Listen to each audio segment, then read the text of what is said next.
혹시 여러분은 헤라클레스의 선택을 아시나요? 헤라클레스가 갈림길에 서 있습니다. 자신의 인생을 송두리째 바꿀 선택의 순간이었죠.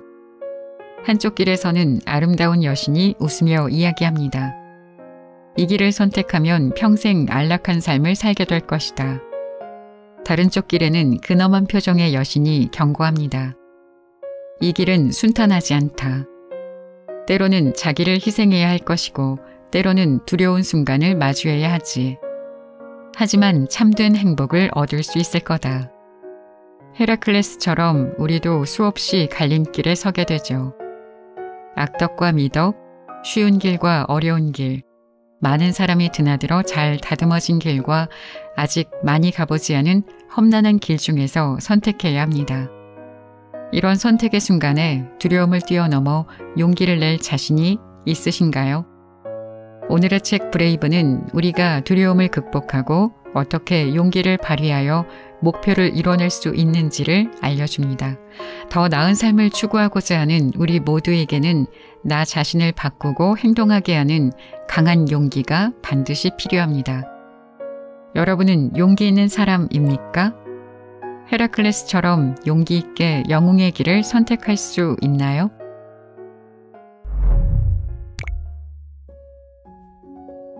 두려움을 선택하는 사람들. 루즈벨트는 그 유명한 1933년의 취임사에서 두려움은 선택의 문제라고 했다. 상황을 악화하기만 하는 두려움이 진정한 적이었다. 두려움은 남은 둥마저 파괴하고 서로 등을 돌리게 하며 협동적인 해결책을 실현하지 못하게 한다. 그렇다면 두려울 때 누가 선한 일을 할 수 있을까? 두려울 때 누가 명확하게 볼 수 있을까? 두려울 때 누가 타인을 도울 수 있을까?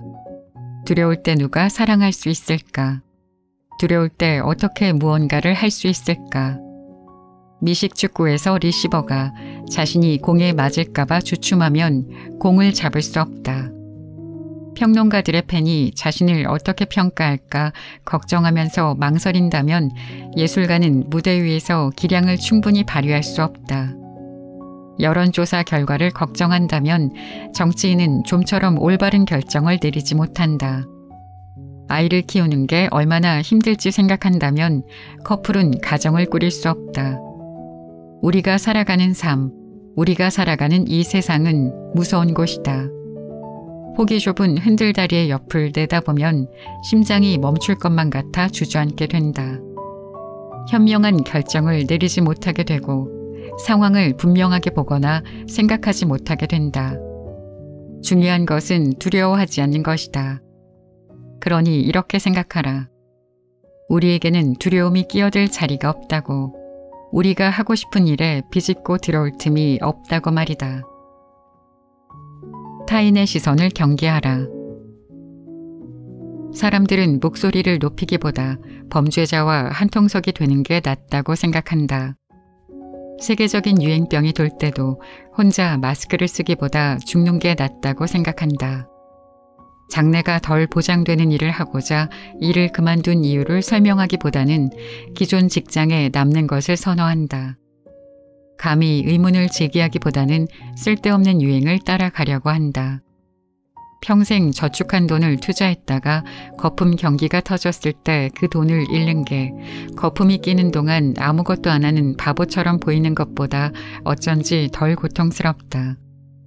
타인과 조금이라도 다른 의견을 내거나 고작 10분이라도 남들과 떨어져 홀로 서 있는 위험을 피하려고 자기 평판을 더럽히는 쪽을 선택하기도 한다.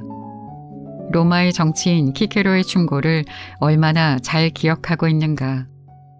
사람들은 끊임없이 노력하고 수사학을 사랑했던 신흥 부자 출신인 키케로를 비웃었다. 키케로는 항상 사람들 입에 오르내렸다. 사람들은 그의 뒤에서 수군댔으며 곁눈질했다. 그러자 키케로는 이렇게 충고했다. 다른 사람이 자기에 대해 무슨 말을 할까 걱정하는 건 그들의 몫으로 남겨두십시오. 어쨌든 그들은 내 이야기를 할 것입니다. 두려움이 우리를 지배하게 두어서는 안 된다.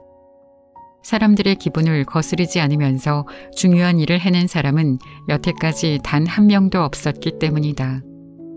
의구심에 부닥치지 않고 변화가 일어난 적은 없었다. 조롱받지 않는 운동은 없었다. 획기적인 사업 중에서 다른 사람들이 분명 실패할 거라고 큰 소리치지 않았던 사업은 없었다. 얼굴도 모르고 책임질 일도 없는 제3자의 일반적인 의견이 여러모로 고민하고 고려한 당사자의 의견보다 가치 있게 평가된 적은 역사상 단 한 번도 없었다. 죽는 것보다 더 나쁜 일. 인간은 연약한 피조물이다. 이 사실은 바뀌지 않는다. 나쁜 사람들이 유리할 때 그들 편에 서는 것이 안전한 선택이라고 생각한다면 어리석다. 장담하는 대로 미래가 기꺼이 따라주는 것처럼 보이는가? 그렇지 않다. 아무것도 보장되지 않는다. 위험하지만 재미있는 일을 할 기회이든 힘들지만 옳은 일을 해야 한다는 부름이든 지금 등한시하는 바로 이 순간이 우리에게 주어진 것의 전부다. 우리는 평범한 결정을 내리면서도 비범한 삶을 살 수 있다고 생각한다.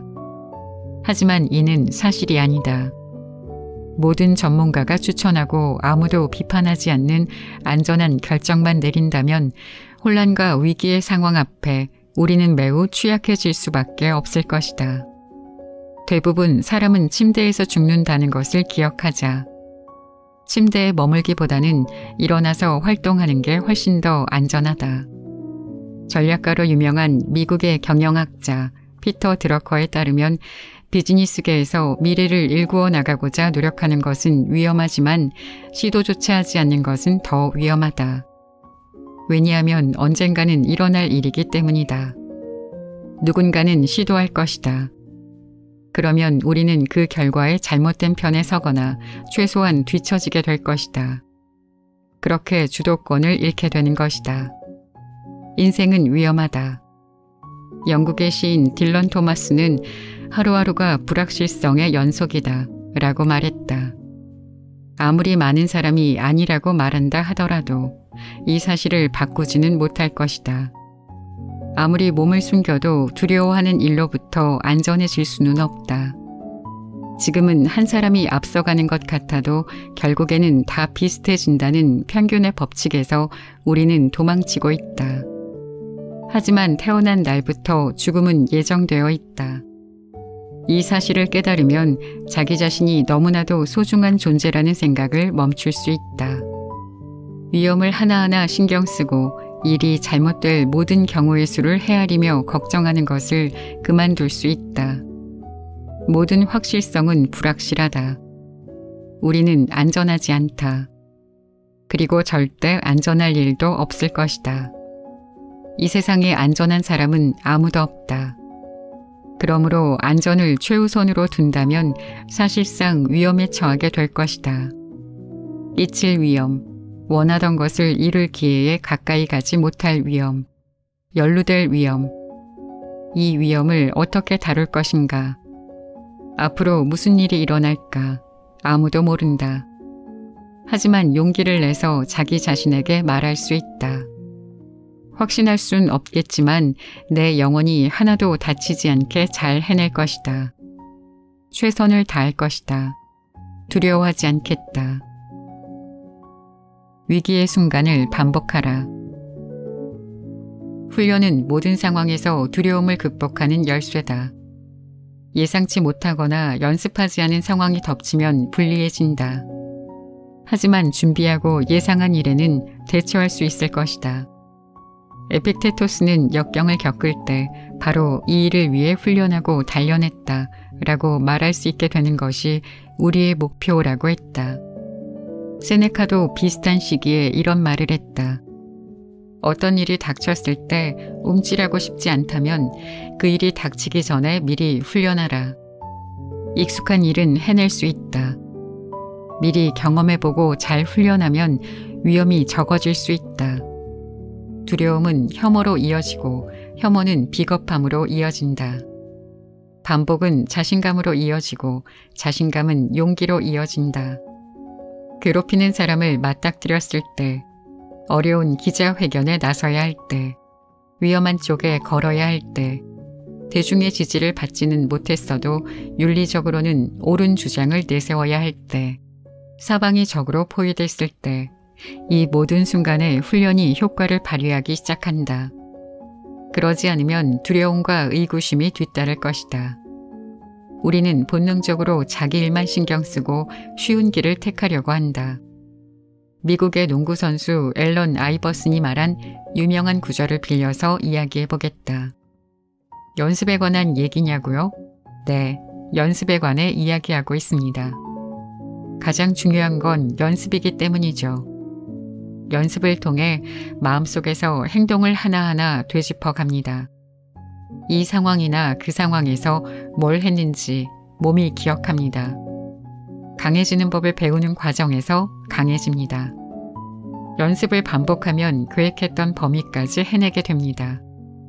어려운 질문을 하는 사람들을 곁에 두게 됩니다. 불편한 상황이 편해집니다. 급격하게 지치는 지점까지 의도적으로 인터벌 트레이닝을 하면서 달리기 선수로서 역치를 높입니다. 익숙해집니다. 눈을 가리고 소총을 조립하고 중량 조끼를 입고 뛰게 됩니다. 1000번 연습한 뒤 압박받지 않은 상태에서 1000번 더 연습해보면 뭘 해야 할지 정확하게 알게 됩니다. 노하우는 도움이 된다. 하지만 용기를 내게 하는 것은 준비다. 성공은 도미노처럼 작동한다. 에디슨은 작은 일만을 하기에는 인생이 너무 짧다고 했다. 그는 항상 풀기 어려운 문제와 야심찬 프로젝트에 끌렸다. 행운은 용기 있는 자의 편이다. 그렇지 않은가? 그러한 폭발적인 작상을 실현하고자 할 때도 작은 행동에서부터 시작해 볼 수 있다. 작은 행동이 인생의 걸작을 낳기 때문이다. 큰 목표를 세우되 작은 것에서부터 시작하라. 문제를 한 가지만이라도 제거해보라. 아주 조금만 움직여보라. 한 문장을 쓰라. 편지 한 통을 보내라. 불꽃을 일으키도록 하라. 그 다음에는 무슨 일이 일어날지 알 수 있을 것이다. 어두운 도로를 달릴 때 전조등은 전방 몇 미터만 빛을 비추지만 계속해서 앞으로 나아가기에는 충분하다. 이것이 바로 큰 문제를 해결하는 방법이 아닐까. 문제를 조그맣게 쪼개서 해결한다면, 우리 앞에 놓인 일에만 집중한다면, 물줄기가 시작되는 곳에서 건너면 강을 쉽게 건널 수 있다는 말이 있다. 문제가 더 복잡해지거나 다른 문제에 묻히기 전에 해결하는 게, 문제가 발생하자마자 초반에 해결하는 게 가장 이상적이지 않을까. 문제를 목록에서 지워나가는 작업을 시작하기 전에 추진력과 자신감을 키우도록 하라. 그리고 무엇보다도 이것이 바로 훈련에 도움이 되는 일이다. 내가 첫 번째로 해야 하는 가장 작은 일, 지금 이 순간에 해야 할 일을 알려주는 것 말이다. 언제나 성공하지는 못할 것이다. 하지만 다시 말하지만 어쨌든 모든 게 우리에게만 달려있진 않다. 누군가가 우리가 멈춘 곳에서부터 시작할 수 있다. 우리는 시작하기만 하면 된다. 계주 경기에서처럼 자기 능력을 최대치로 뽐내며 자신이 맡은 구간을 달리기만 하면 된다. 최선을 다하라. 할 수 있는 일을 하라. 지금 당장 행동에 옮기도록 하라. 그것이 전부다. 그 외에 다른 방법은 없다. 행동해야 한다. 하지만 작은 차이가 얼마나 큰 변화를 낳는지를 보면 놀랄 것이다. 에이브럼 링컨은 무언가를 하는 연대장 한 명은 100명의 병사를 거느리지만 아무것도 하지 않는 사람보다 빛난다 라고 말했다. 대규모 전투에서 완승을 거둘 날을 기다리기보다는 소규모의 전투를 계속해서 이기는 게 더 낫다. 투쟁은 계속되고 우리는 주어진 몫을 다한다. 시작하자. 우리가 있는 곳에서 우리에게 있는 것을 동원해 우리가 할 수 있는 일을 하자. 작은 행동이 쌓일 것이다. 기꺼이 책임질 용기. 특출나게 용감한 사람도 알고 보면 세상에서 아주 평범한 한 가지를 두려워한다. 바로 책임이다. 책임 회피가 얼마나 자주 일어나는 일인지 생각해보면 참 아이러니하다. 루컨경은 카디건경이 지휘하는 영국의 11경기병 빛의 여단에 돌격 명령을 내렸다. 이 두 사람은 러시아 군대와 전투하고자 600명의 영국 기병대를 파견했는데 이 전투는 군 역사상 가장 용감하지만 무의미한 공격이었다. 그들은 기병대를 향해 이런 말을 했다. 제군들, 이건 황당무계한 작전이지만 본인은 이에 책임지지 않겠다. 조금이라도 책임을 질 마음은 없네. 급하게 필요해서 돌격 명령을 내린 거지. 책임질 일은 눈꼽만큼도 없어. 그들은 적의 무자비한 총알에 맞설 수 있었다. 측면에서 총알을 쏜다고 할지라도 발맞추어 행군할 수 있었다. 하지만 비판과 비난 앞에서는 어땠을까? 모든 유약한 지도자와 다를 바 없이 그들은 비판과 비난을 피해 도망쳤다. 심지어 비극으로 이어진 결과가 뻔한 무의미한 명령에 의문을 제기할 만큼 용기를 내지 못했다. 단순히 부하들에게 명령을 내렸으며 책임을 지기보다는 확실한 죽음을 선택했다. 이것이 바로 규칙이다. 하기로 마음먹은 것이 자신이라면 이제 무슨 일이 일어나도 자기 책임이다. 변명할 여지는 없다. 예외도 없다. 세상에서 자기 몫을 다하는 것, 자신이 한 행동에 책임을 진다는 것, 이것이 우리가 요구하는 전부다. 지도자라면 더더욱 그렇다. 모든 책임은 스스로 져야 한다. 제 잘못이 아닙니다. 내 문제가 아닌데요. 절 탓하지 마세요. 우리 사전에 이런 말은 없어야 한다. 위대해지고 싶다면 겁쟁이가 아니라면 말이다. 미국의 작가 조앤 디디어는 자기 삶에 대한 책임을 기꺼이 받아들이려는 마음이야말로 자기 존중이 샘솟는 원천이다 라고 평했다. 지도자의 특혜에는 대가가 따른다. 용기에 붙는 세금은 너무 비싸다. 결과에 따라 비난을 받기 때문이다. 신경 쓰이는가? 그러면 아무 일도 아무 말도 하지 않고 평범하게 살아가는 게 더 행복할 것이다. 그런데도 우리는 비난을 모면하고 도망갈 구멍을 만들어 놓을 수 있다고 생각하는 듯하다. 앞서 말했듯이 용기에는 전염성이 있다. 하지만 기꺼이 전염될 준비가 되어 있어야 한다. 만약 목소리를 높이겠다면 서명하라. 자신이 하는 모든 일에 이름을 쓰자. 이것은 용감한 일이다. 아니, 용감하다기보다는 용기를 내는 시작점이라고 말할 수 있겠다. 가게에서 물건을 깨트리면 물건값을 변상해야 한다. 행동했으면 그 행동에 책임을 져야 한다. 말을 했으면 그 말에 책임을 져야 한다. 명령했으면 비난을 받아들여야 한다. 책임을 지는 것이 자기 존중이 솟아나고 지도자가 탄생하는 원천이다. 6초의 용기. 2008년 이라크 라마디에서 폭탄을 실은 트럭이 소규모 군사기지를 향해 질주하고 있을 때 조너선 예일과 조던 헤이터 상병은 기지를 지키고 있었다. 안전하게 대피할 수 있는 출구까지는 불과 몇 미터 거리밖에 되지 않았다. 지역 경찰은 트럭이 오는 것을 보자 주저하지 않고 출구로 빠져나갔다. 앞으로 나서서 발포를 시작한 것은 불과 얼마 전에 처음 만난 두 해병이었다. 빠른 속도로 달려오는 트럭을 향해 무기를 꺼내들자 약 900kg의 폭발물이 터졌다.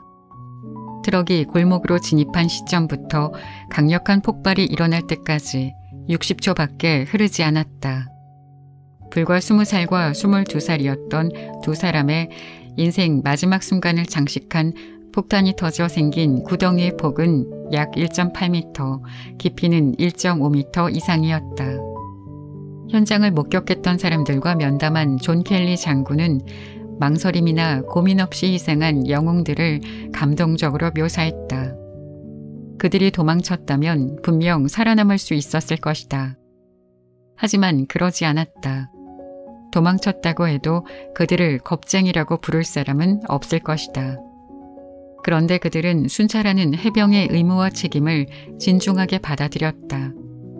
그 누구도 그 무엇도 통과하지 못하도록 한 걸음도 물러나지 않았다. 헌신과 목숨을 맞바꿨다.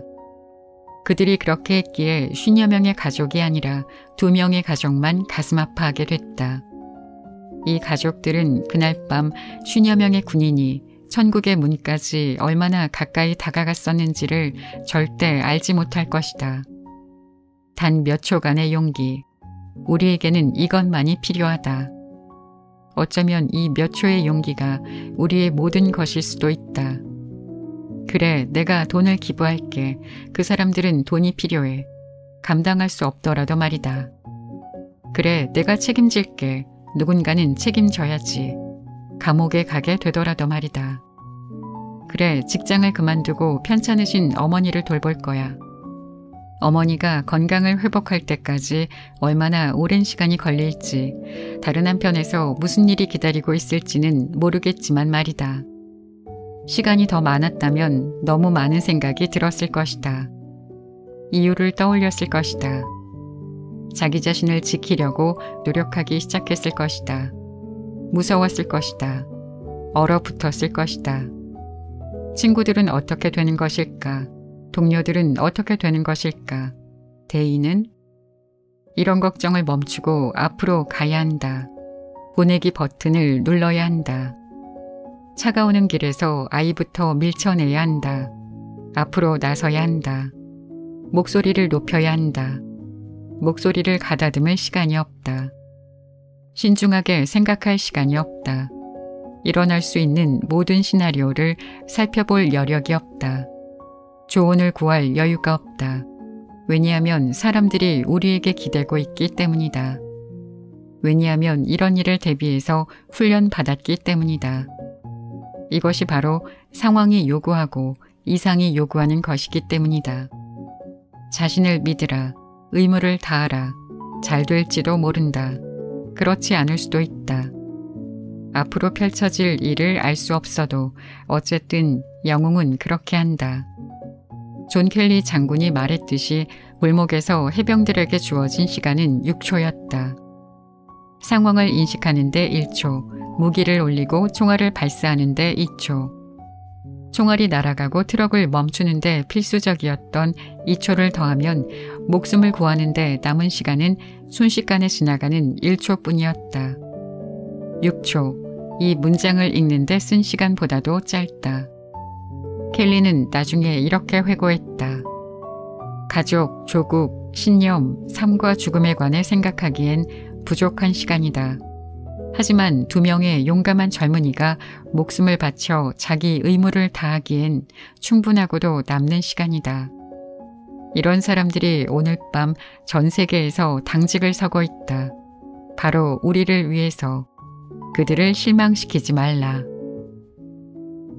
사랑받고 싶다면 먼저 사랑하라. 1964년 3월 13일 새벽 3시 키티 제노비스라는 젊은 여성이 아파트 건물 밖에서 잔인하게 강간당하고 칼에 찔렸다. 다른 사람들에게 소리치며 도움을 구했지만 무시당했다. 그 여성이 살해되는 소리가 온 동네에 울려 퍼졌어도 30여 명의 동네 주민은 텔레비전의 볼륨을 높이거나 침대에서 등을 돌리며 아무런 신경을 쓰지 않았다. 왜 그런 것일까? 두렵고 다른 사람과 엮이고 싶지 않은 마음에 다른 누군가가 무언가 하기만을 기대했을 것이다. 어쩌면 아무것도 할 수 없을 거라고 믿었을 것이다. 동네 주민들의 비겁함과 무관심 때문에 연쇄 강간범이자 살인범은 다시 현장으로 돌아와 피해자의 지갑에서 $50를 훔치기까지 했다. 그날 밤 같은 아파트에 있었다면 우리는 과연 어떻게 행동했을까? 1년에 636건의 살인사건이 일어나고 자기 인생을 살기도 바쁘다는 이유로 죽어가는 여성의 비명을 듣고도 아무런 생각이 들지 않았을까? 이 사건은 현대사회가 얼마나 병들어 있는지를 너무도 적나라하게 보여준다. 잘 알려지지는 않았지만 이 이야기 속에 다른 사람들보다 더 용감한 이웃이 한 명 있었다. 같은 건물에 살던 30대 여성 소피아 페런은 비명을 듣고 키티가 공경에 빠졌다는 것을 알아차렸다고 한다. 소피아는 아이를 집에 남겨두고 자기 안전을 생각할 새도 없이 재빨리 옷을 챙겨 입은 뒤 소리가 나는 곳으로 달려갔다. 키티는 건물 문에 낀 채로 바닥에 누워 있었다. 조심스럽게 문을 열고 들어간 소피아는 키티가 가까스로 살아있는 것을 발견했다. 온몸이 피로 젖어 있었으며 칼로 가슴과 폐를 찔린 상태였다. 소피아는 키티에게 낮은 목소리로 속삭이며 필사적으로 키티의 목숨을 구하려고 노력했다. 누군가가 구급대원을 부를 때까지 소리쳤다. 누군가가 도와주러 올 거라며 조금만 더 버텨보라고 격려했다. 죽어가는 키티에게 많은 사람이 키티를 사랑하며 누군가가 곁에 있다고 말해줬다. 하지만 이미 너무 늦었다. 키티는 구급차에서 과다출혈로 사망했다. 소피아가 말했다. 키티가 그 사람이 저였단 걸, 혼자가 아니라는 걸 알아주었으면 하는 생각뿐이었어요. 그렇다. 키티 제노비스의 이야기는 무관심과 냉담함의 이야기다. 하지만 그와 동시에 세상을 떠나기 전 마지막 순간에 친구를 안아주는 한 친구의 이야기이기도 하다. 이미 포기한 사람도 많지만 아직 세상에는 다른 사람을 위로하는 친절한 사람이 여전히 존재한다. 우리는 어떤 친구인가? 어떤 이웃인가? 영국의 작가 조지 엘리엇은 미들 마치에서 이렇게 말했다. 사람들은 용기를 칭송한다. 가까운 이웃에게 보여주는 용기를 제외하고 말이다. 소피아 페런은 우리가 흔히 주목하는 인물은 아니다. 이 사건은 수백만 명의 이목을 끌었지만 그 유명한 뉴욕타임즈 기사에서조차 소피아의 이름은 언급되지 않았다. 소피아는 인터뷰를 요청받은 적도 없고 단 한 번도 주목받은 적이 없다. 심지어 남을 신경 쓰지 않는 비겁한 이웃으로 뭉뚱그려 치부되는데 반박한 적도 없다. 기사에 이름이 실리지 않았다고 해서 키티의 목숨을 구하지 못했다고 해서 소피아가 발휘한 용기가 사라지는 것은 아니다. 중요한 것은 소피아가 무언가를 하려고 했다는 것이다. 소피아는 자기 안전을 생각하지 않고 급히 현장으로 달려갔다. 도움을 요청했다. 키티를 위로하고 보살펴줬다. 이것이 바로 영웅이 하는 일이다. 언제나 성공할 수는 없겠지만 그래도 시도해 봐야 한다.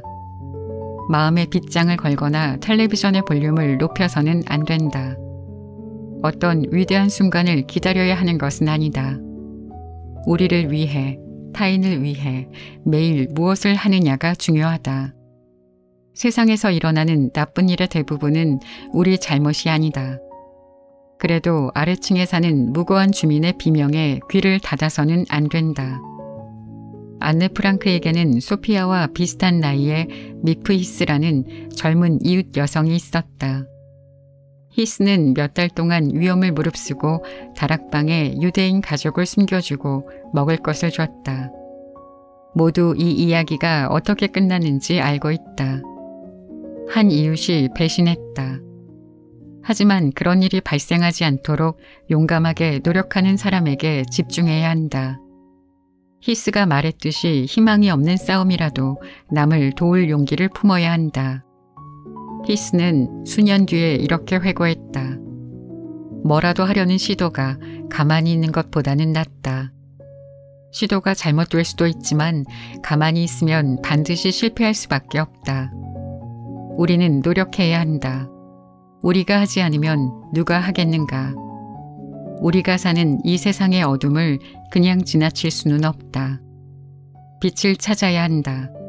빛이 되어야 한다. 가장 가까운 이웃에게 서로 빛이 되어줘야 한다.